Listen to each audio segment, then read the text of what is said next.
morning, everyone. I'm Nicole Swanson from the Carly office, and in today's open office hour, Ted Schwitzner and I are going to talk about migrating and managing local data in ALMA.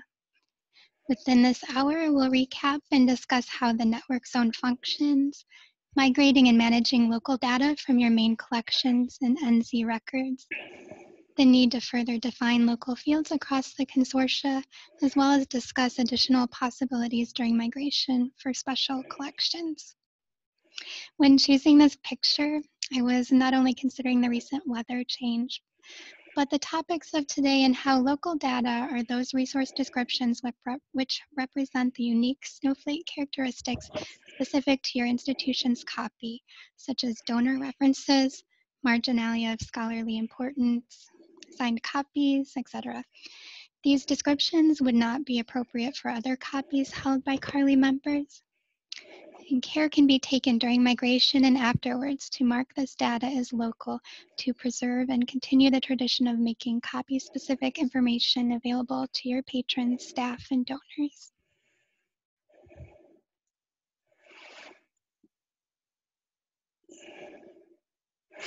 All right.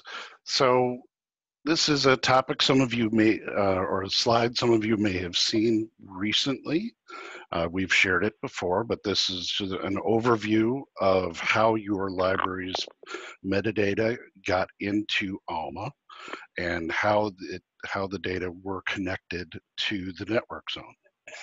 So on migration, your library's records were imported into your institution zone, which is specifically just your library's metadata.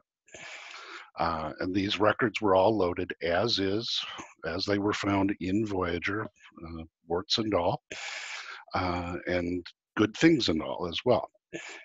The next thing that happened was that any electronic resource records that you identified in your P2E conversion lists were converted such that MUF heads covering electronic resource URLs were changed into portfolios in the system. Any records that were possible electronic records but did not convert for some reason, either they were not in the list or did not have the right details, may still be present as physical MUF heads. But you will see those very clearly when you search your IZs. After the P2E conversion, your institution zone bibs were matched to network zone bibs using the OCLC numbers in O35A and or O35Z. Now, where did these network zone bibs come from, you might ask? Well, they came from the iShare Union catalog, the same catalog that we use today when you search ViewFind and then search all iShare libraries. That is the set of records that became the network zone. So you should theoretically have at least a match between a record in your IZ and the network zone on O35A using OCLC numbers. And if a match was made, what happened is that you inherited the shared network zone bib record. The bib record became the copy of permanent record for you, for your library, for all libraries. Your record is still, or what your original record is still around, and we'll show that in a moment. But at the moment, everything is at the network zone level. Now, if there were no matches or too many matches, your institution zone bib is unlinked. And I'll take a moment here to demonstrate how to see an unlinked record, and then I'll also demonstrate the signs that it is a linked record. For example, this is another slide that was shown last week, but let me go over to ALMA. And in ALMA, this is the Millikan database that we've been using for training exercises. And I can do an all titles search and I can skip to advanced, and there is a search here called is linked. Very handy. Is the record linked to the network zone or not? So is linked equals no, and search. Our records come up. We have 67,000 that did not get linked to the network zone. We have this first item, this weird book.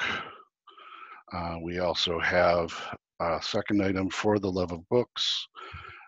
Notice on the side there is no network zone icon, the little data tree there, so that we can tell that this record is a locally held and local bib record.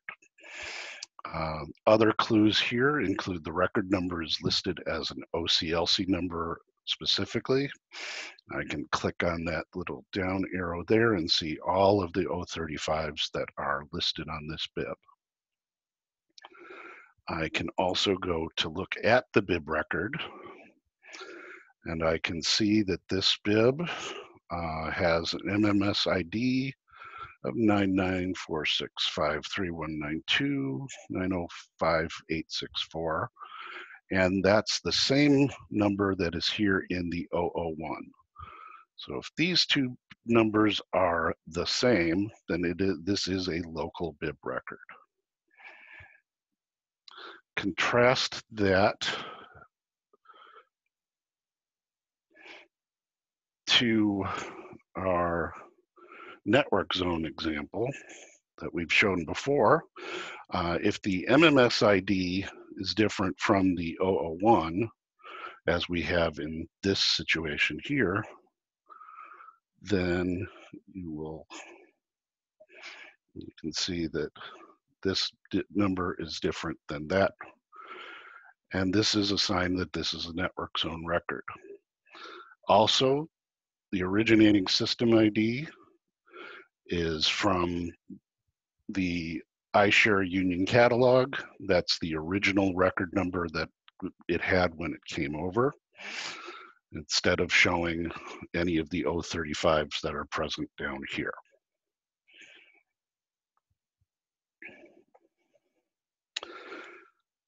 Now, I mentioned that your original bib record is reviewable in the metadata editor, and I'll demonstrate this specifically in a moment, but that's available through the View the Tools menu and View Versions of Original Record.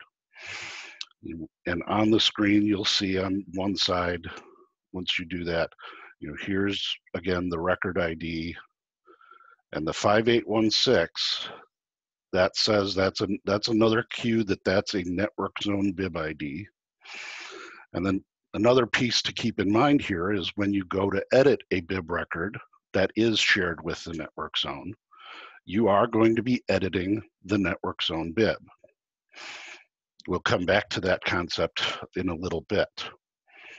But after I clicked on View Versions of Original Record, it shows on the right-hand pane, Decline and Fall of the Roman Empire, and here is a bib with the local MMS ID, and clicking on View gets me a split screen that shows the record after being linked and the record before.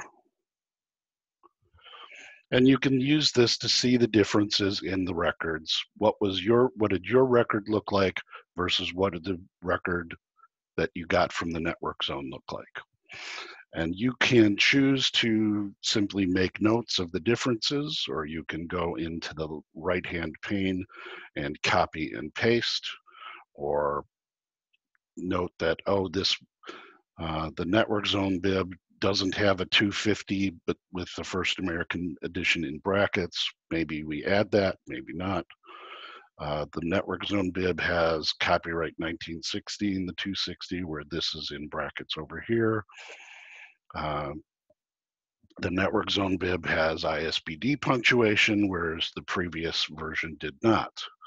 So you get to compare the records that you have available and determine, did you lose anything? Did you gain anything? And this is a valuable tool.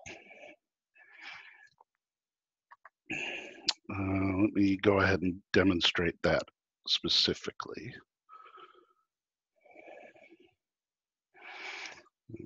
We will do the same search here.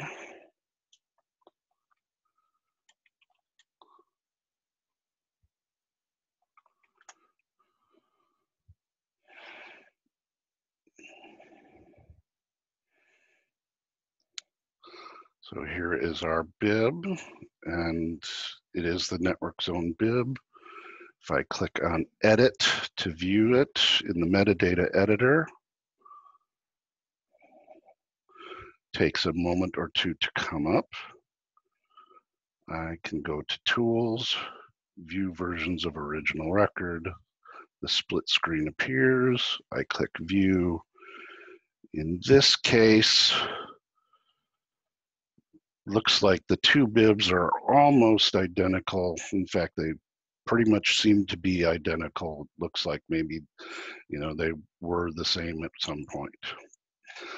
So that's okay. We haven't lost anything. We haven't gained anything necessarily either.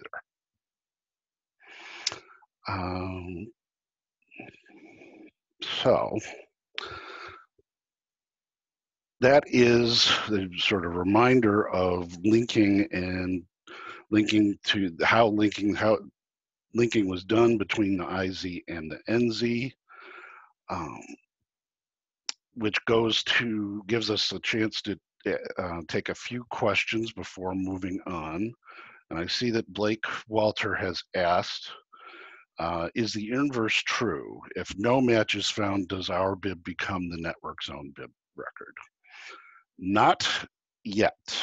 It did not in the case of how records got linked to the network zone.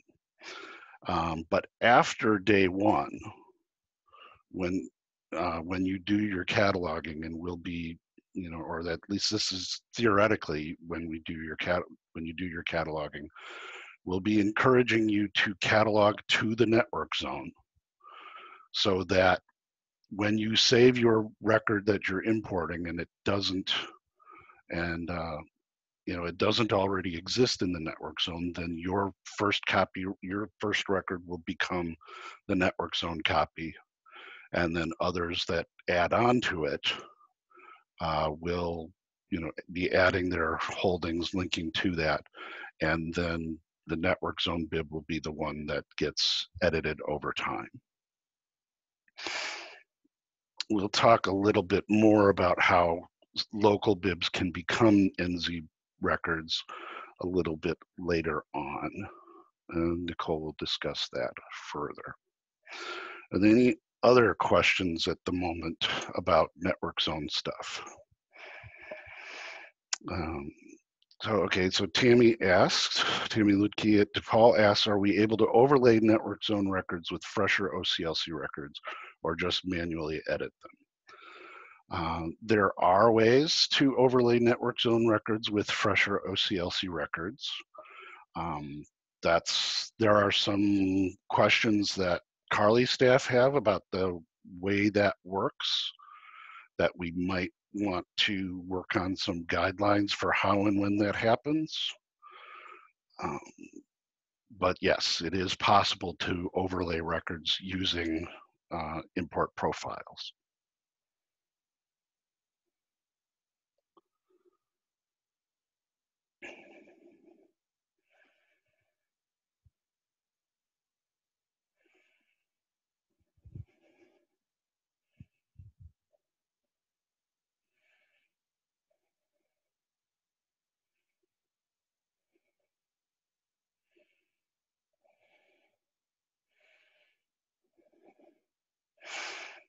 Are there any automated processes bringing in fresh OCLC records in the network zone? There's like when the OCLC bib gets a table of contents or added subjects. Well, there could be, I think, and that's something we would want to discuss certainly as far as how we would do that, but there could be. It is possible to automate that similarly to the way that libraries will automate their student information loads or EOD loads or EDI data. Things get transferred over a file transfer, and we can profile ALMA to look in the specific spot. And it does seem to work at the NZ level, which I think several people have asked. But it does work slightly different than how we've done it in the past. So I'm sure we'll talk more about this probably with this community. And then Andrea asks, this will be the last question for this segment. Andrea asks if a title with an IZ record only will not be available to other iShare libraries for borrowing.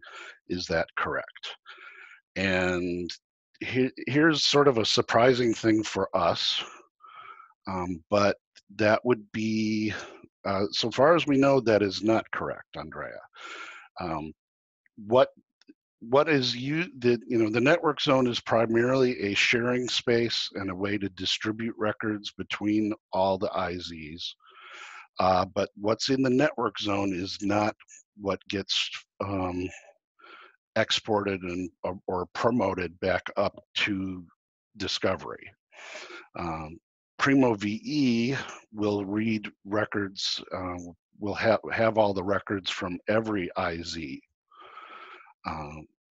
And in the union view, it doesn't depend on a network zone record being present. People at any institution should still be able to find records that are only at a given institution zone.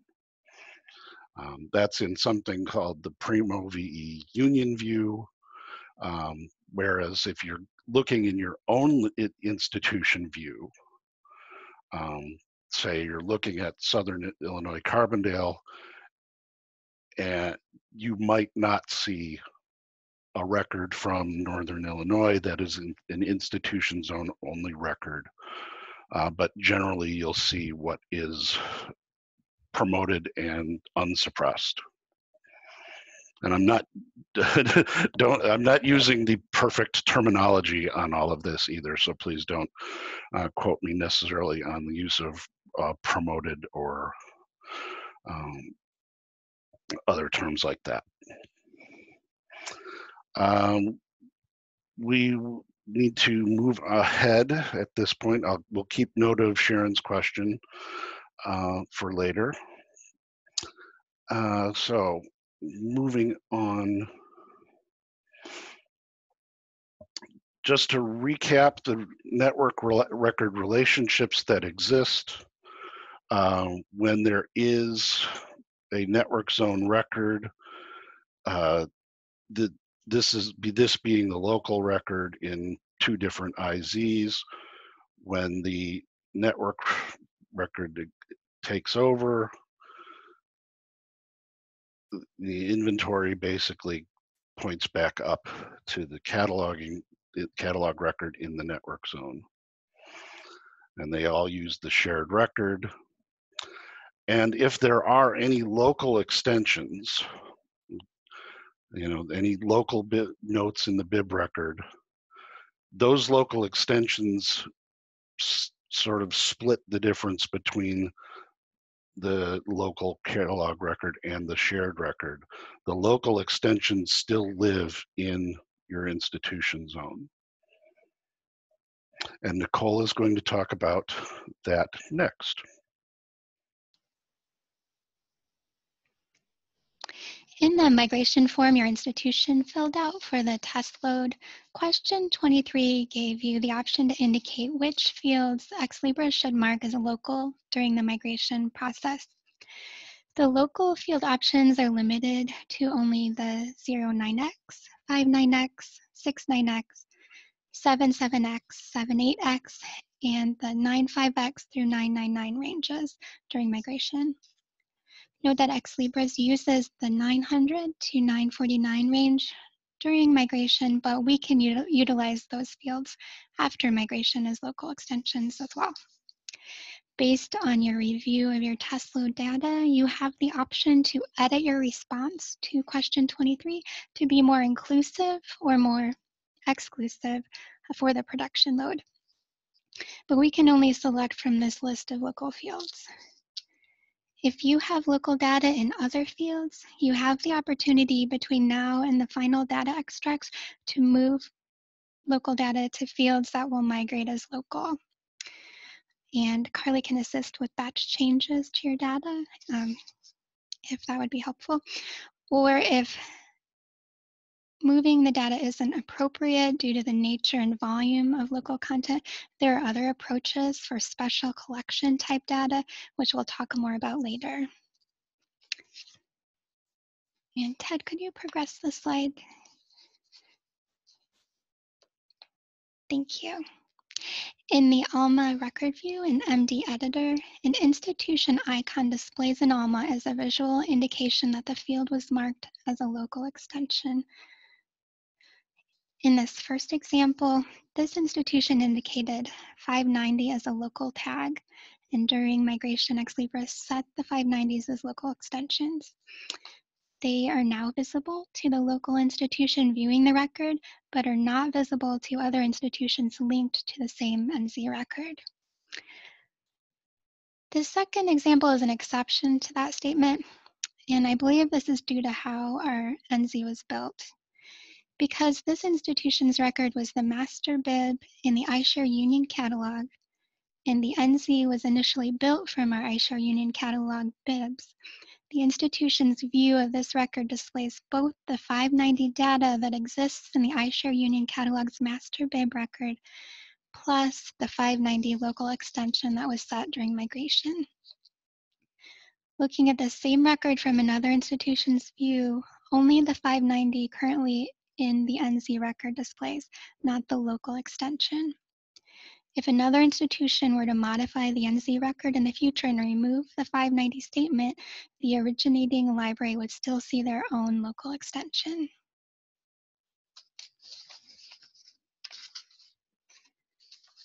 Okay, let's progress one slide, please. Thanks.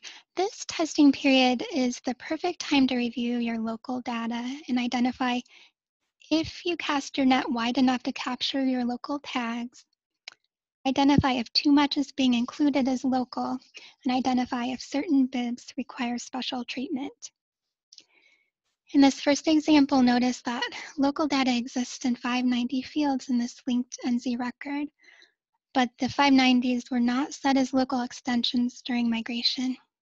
We can immediately tell this because we don't see the institution icons identifying the data as local.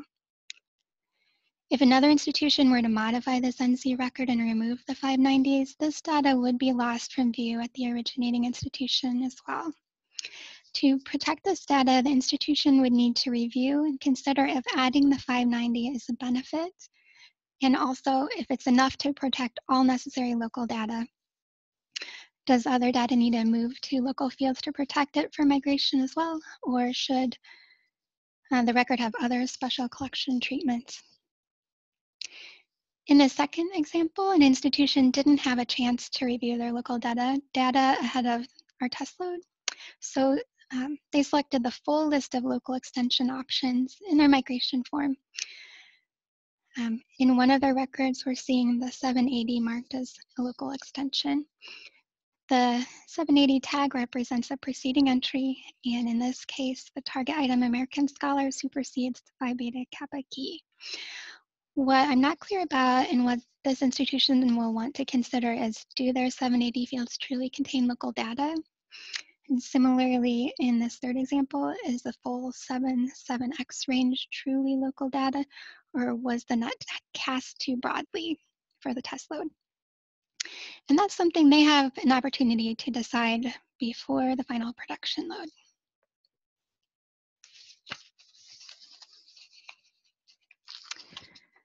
Let's go to the next slide, please. Thank you. So here are some steps to add a local extension in ALMA. and this would be the workflow to follow after migration, and is one you can practice now in your test environment. With a record open in the MD editor, you simply select Edit, then Add Local Extension. And I've typed a sample 590 here.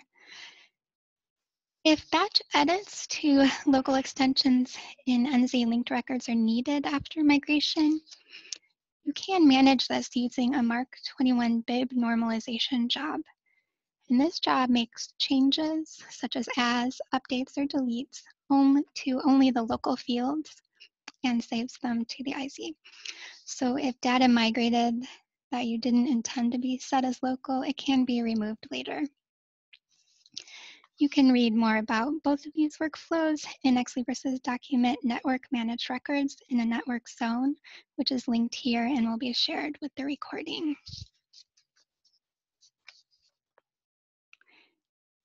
And I'm going to hand the slides over to Ted here. All right.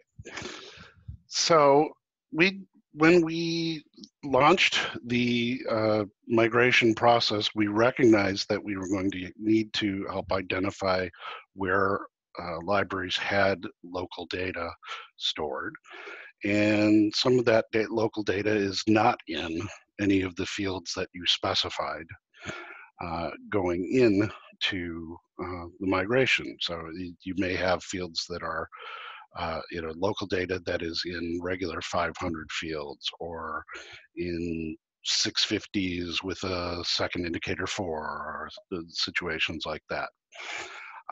But we knew also that if we were going to move forward with some movement of data or to help libraries prepare where to put this data to be able to use Alma's functionality to its fullest, we were probably going to need to identify which fields were available and what those definitions were, and also allow room for libraries to identify their own local needs. So a few months ago, we released this Alma Local Extensions for Local Copy Specific Details page, and we identified in it the various ranges of MARC tags in the bib record that could be used for local details. And then we spelled out specifically 4 tags that would be defined as consortial from the get-go. And those were the 956, 957, 958, and 959 tags.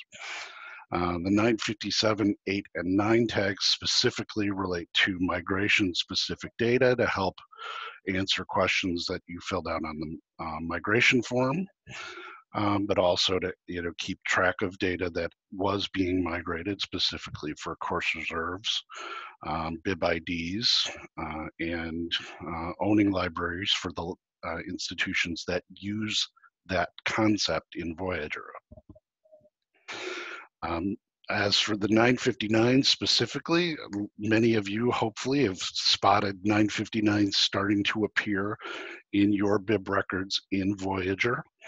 And that is to make sure that when your data migrates in the spring, that you will still be able to locate bib records by their Voyager bib ID. Those of you who've done your data migration testing so far have probably found that the bib ID is not so easily found in network zone bibs because it's been replaced in your own bibs because it's been replaced by the network zone bib rather. So we wanted to preserve that data across the migration. On this table, you also see that we've reserved initially room for libraries to define most of these, but we also do want to allow that we might want to come back and develop some consortial guidelines and have some common practices to make it easier to prepare training materials locally and across the consortium, and to be able to troubleshoot issues as well. So with that in mind, I'm about to preview the first draft of a suggested list of local tags that we might apply going forward and use as a way of establishing possible consortial level rules and guidelines. The first premise being that wherever possible and practical and meaningful, we could and should go ahead and follow OCLC bibliographic formats and standards. OCLC has already provided definitions for different call numbers or different tags, and that's where most of us are getting our bib records. So let's continue to use those fields as they're provisioned. So for example, we might say that 09Xs are going to continue to be local call numbers. 590s will continue to be a local general note. Several local subject entry forms already exist for in 690, 691, 696, 97, 98, and 99. There are other places, there are a few other numbers in that range that are untaken that we might use for other things moving forward, such as local genre headings, perhaps. But they're not defined that way just yet. And then there are a couple of 9XX tags that might be valuable to libraries going forward as well, at least in terms of our own record keeping. The second premise, and that is that we would want to establish common fields to standardize our input and display practices.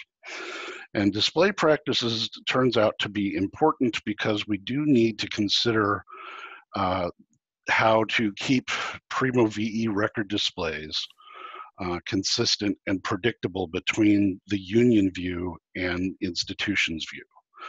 And in order to do that, we need pretty much tags to be the same things in multiple institutions.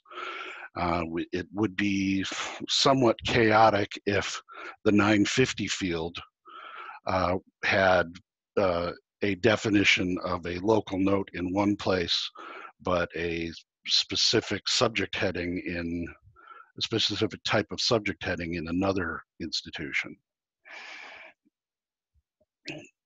So these are some possible definitions that we could apply moving forward, and these are not cast in anything but the digital form at this moment. But for example, we could have established that the immediate source of acquisitions could be a 591 instead of the 541. Terms governing use and reproduction instead of 540 could be 592, and so on. Another reason to standardize practices would be to accommodate libraries who are using embedded order data to load their acquisitions details. And if embedded order data is standardized across multiple libraries, we can create single import profiles that multiple libraries can apply without having to modify them further. So for example, we could have a 951 field that deals with the item-specific information of price, fund, location, and copies. A 952 with title, identifiers, notes, and things. Or these could all be combined into a single tag, or could be split into multiple tags as well. It's very strange. Finally, there's another idea. There are occasionally details of consortial interest, like who has the last copy of a specific title, that would be valuable to keep track of in a local institution, but in a way that people could see it, or people to find it and search it and report on it. So we might say a 955, for example, or could be any other tag.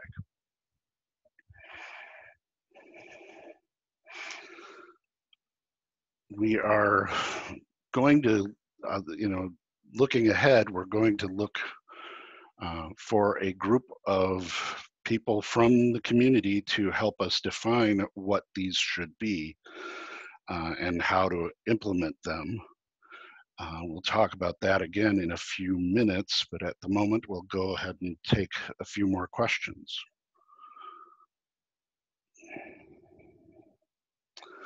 Let's see, somebody, Olivet Nazarene asked about whether 959s have been added to BIBs yet or if it's still in process, and Gordon has responded that those are still in process. It takes a while to export and re-add the BIB records with the appropriate data into each Voyager database, and he is in the Ds right now. So you'll just need to watch over that. Mary asked, we're still interested in using the gateway export from OCLC for creating and overlaying and editing records. Any documentation yet? There is documentation in the network or in the Ex Libris Knowledge Center on that. There's not any Carly specific documentation on that. This is an area where we probably want to have a group of people help us test and evaluate recommendations for when to use the gateway export for overlaying records in your IZ versus overlaying records in your network, in the network zone. We know that there are some advantages to both, and there are also some trade-offs that we want to understand. And as we develop sort of the best practices for how libraries should do their cataloging every day, we want to have some libraries involved in testing the different options. We'll talk more about that in a few minutes.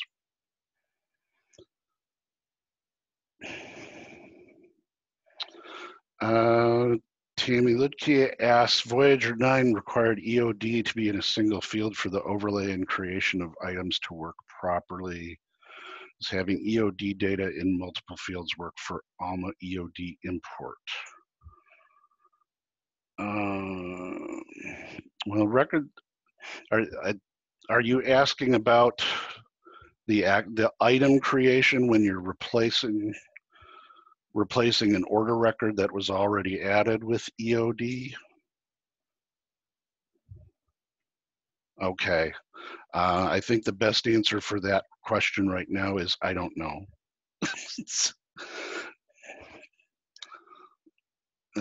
There are workflows for the shelf-ready approach that you're describing, but we'll have to test and evaluate that to see what that is. You could also check the Knowledge Center for descriptions on import profiles and see what pops up on that.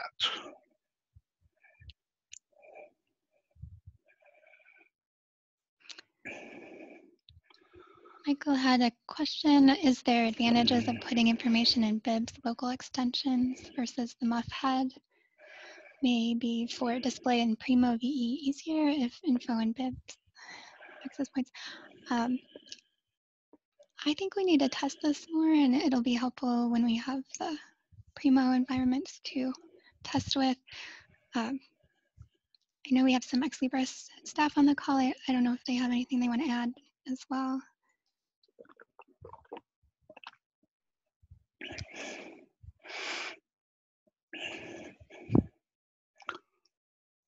But about the first question, Nicole, it is possible to definitely have multiple fields configured for EOD data.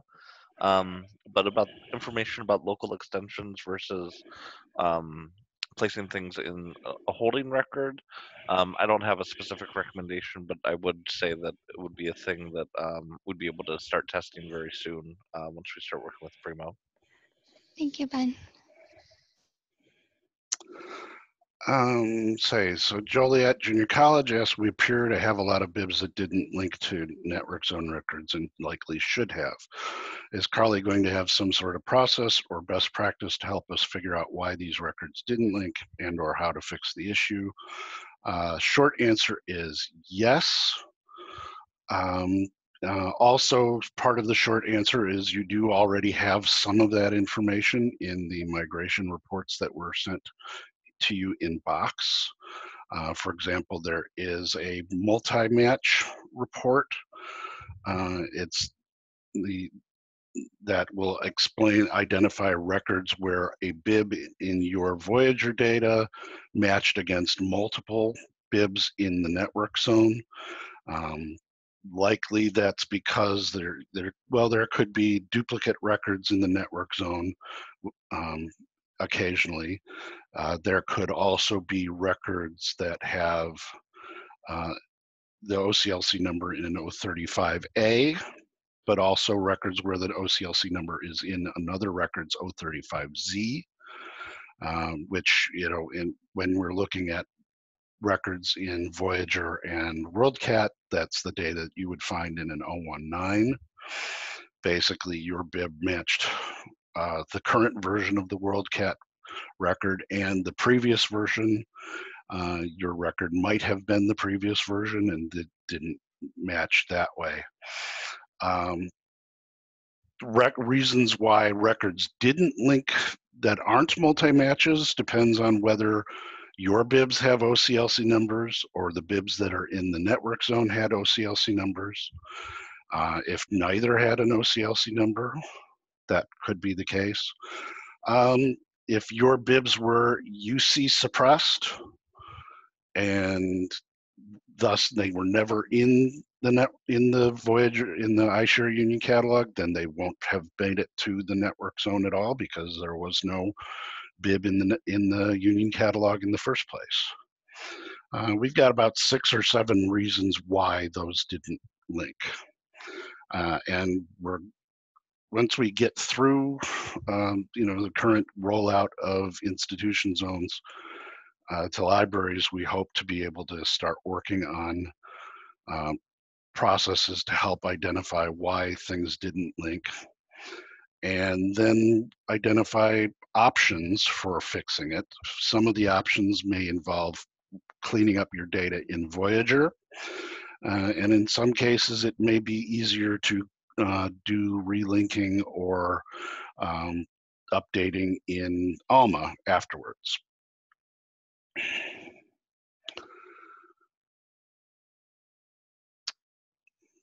Mary asks, our workflows download an OCLC record if available at the time of order and then overlay with the OCLC record upon cataloging.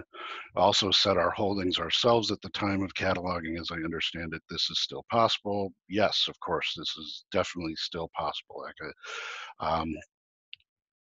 If you're using Connection or Record Manager to export records, you can still export records to a local file and set your holdings at that point.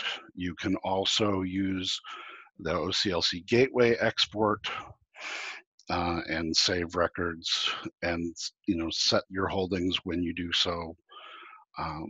Those are workflows that we know are possible.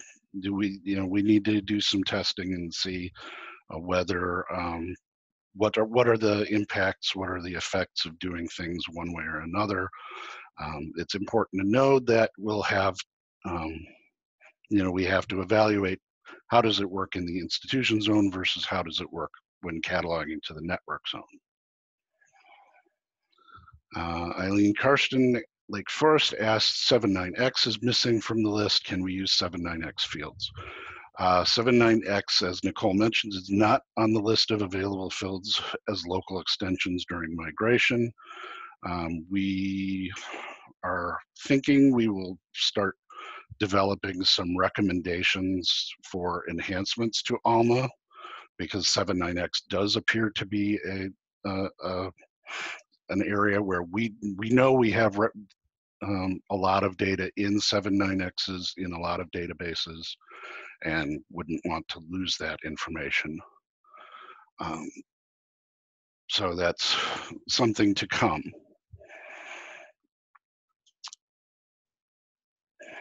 But we will, at this moment, move on to our next topic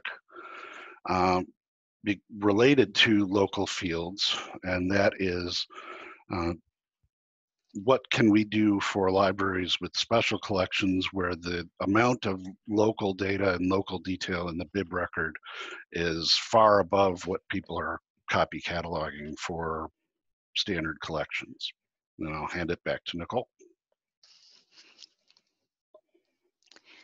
Thanks, Ted.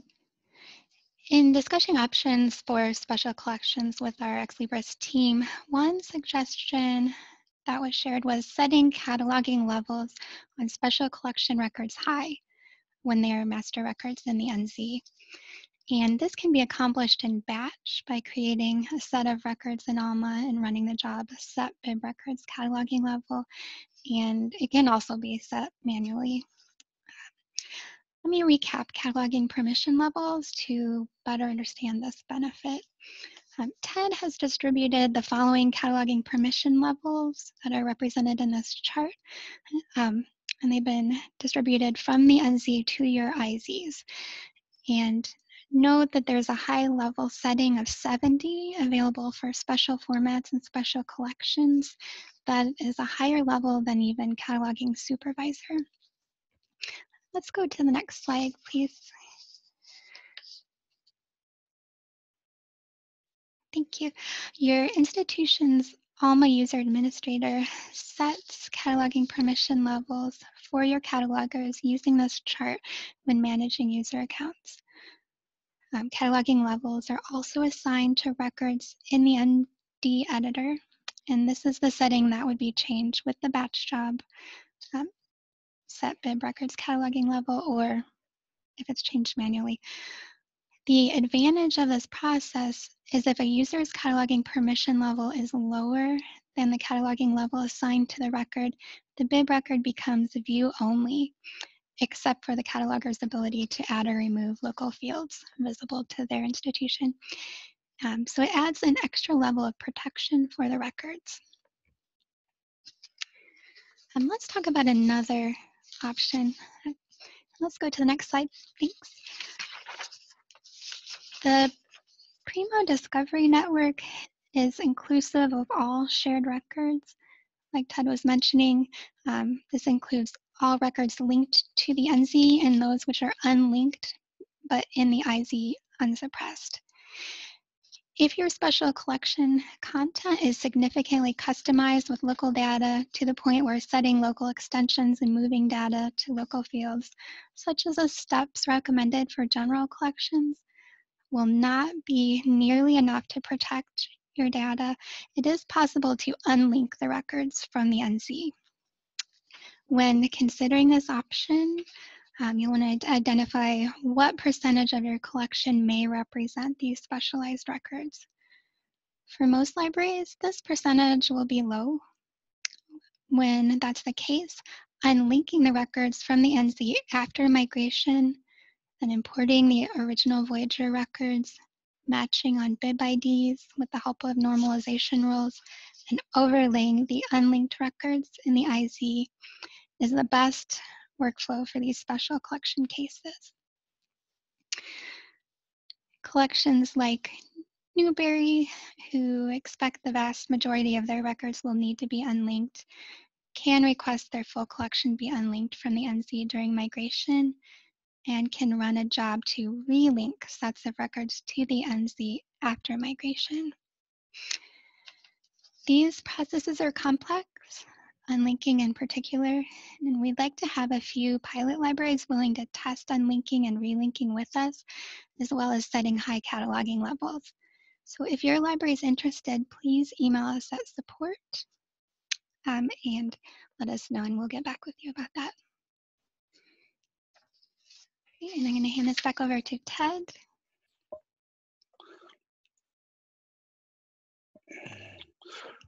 So you've heard me mention before that we and heard Nicole mention as well that we're looking for libraries to help us test a few things.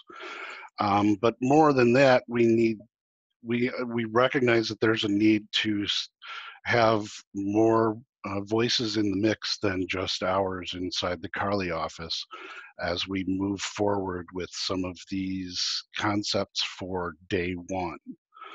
And then there's also considerations we'll need to have beyond day one. But what we would like to announce is that we are inviting people to volunteer with Carly to be part of a network zone cataloging working group. That would allow us to evaluate the topics that we've described so far and help us do some testing of data in IZs and the network zone and be able to evaluate the options that we've got and try to develop some guidelines to get us all started for day one in using ALMA. Topics we think are valuable to cover are the cataloger levels that Nicole described. The list that she showed is a first draft list.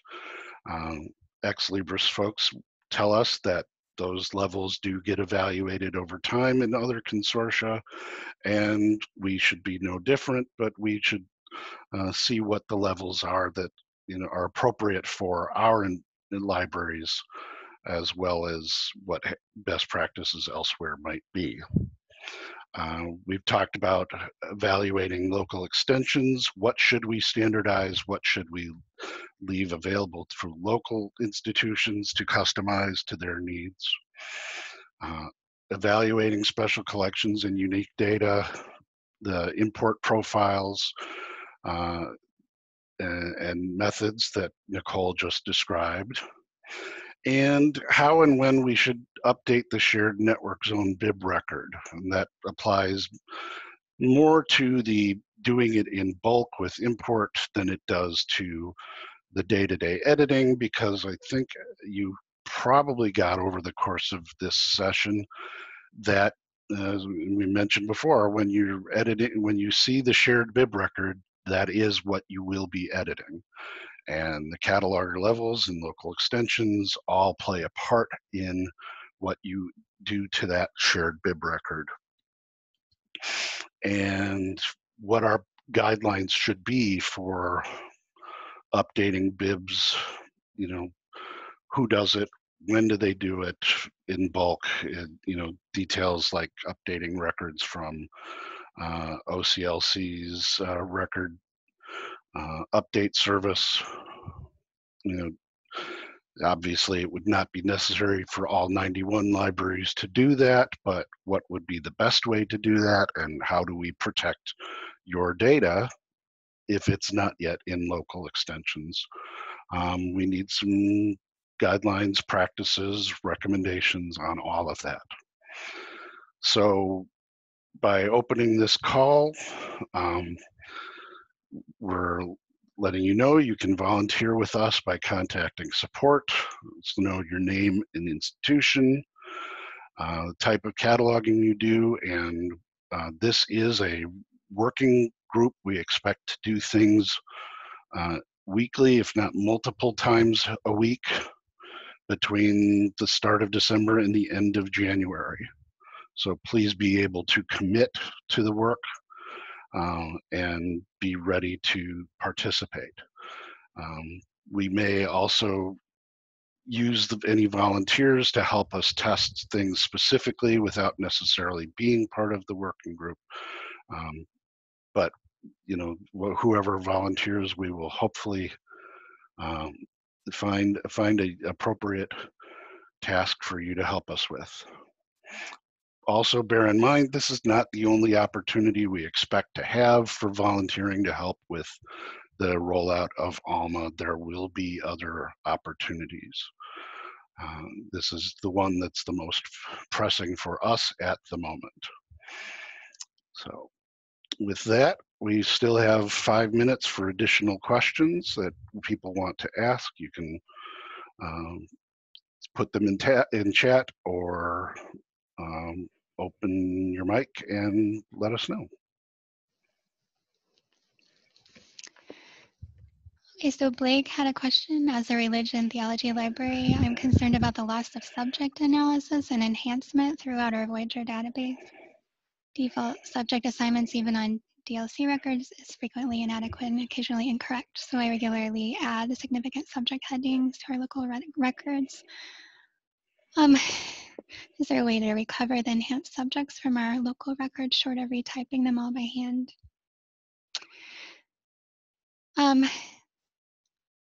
I think this is going to require some investigation before we can say if the relinking process is appropriate. You know, are the subject headings already represented in the NZ? Were they already the master records in the iShare Union catalog? Are they represented in OCLC?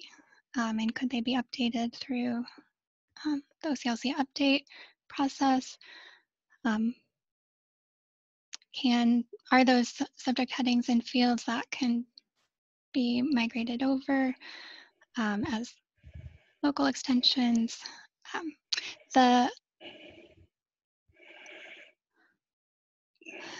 Are these local subject headings? You know, these kind of questions, and how many records are involved, because the unlinking and relinking process is not simple. So you'll want to have an idea of the scope of this. And it's certainly something that would be interesting to test.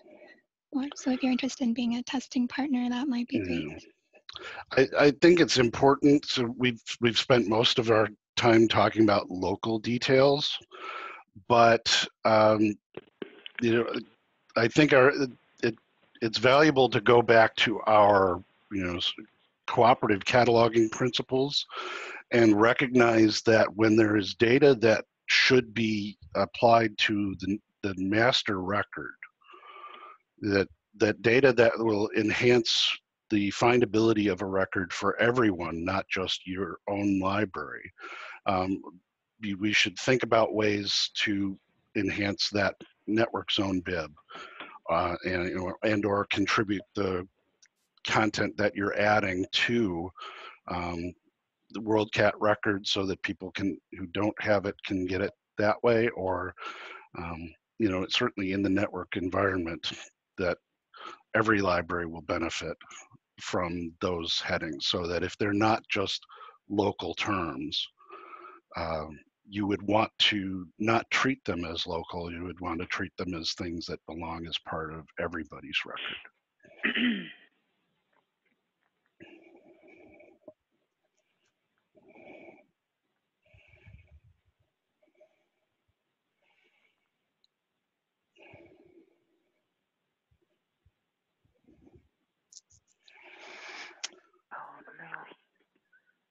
All right, so Michael has asked about 856 fields in the master records.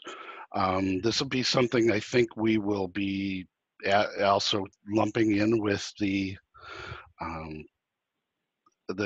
charge of the working group to deal with, but we do already, as I mentioned earlier in chat, we do already have cataloging electronic resource guidelines in Voyager regarding the 856 fields in the bib record, and that is, our guideline is that 856 fields should only reflect URLs that anybody can use, should not have any kind of proxy strings in them at all, and that any locally specific proxy strings or locally specific URLs belong in local fields or in the holding record, and certainly in ALMA would local 856s actually belong in the portfolio record rather than in the bib. Given that, I think, I'm not forecasting that this will be the case for sure, but I expect we will probably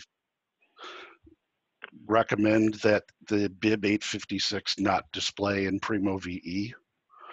And because that could be somebody else's specific bib and that, or specific URL, and that specific URLs could go in the 956 instead. But we also need to understand what reasons libraries might still need an 856 in the bib record. What would be the case? What are the scenarios where a bib record needs a URL that isn't better represented as a portfolio? Since the technology and the support for that is better than in bib records. So there's some issues to discuss there, I think. It's 11:01, but I think we have time for one last question.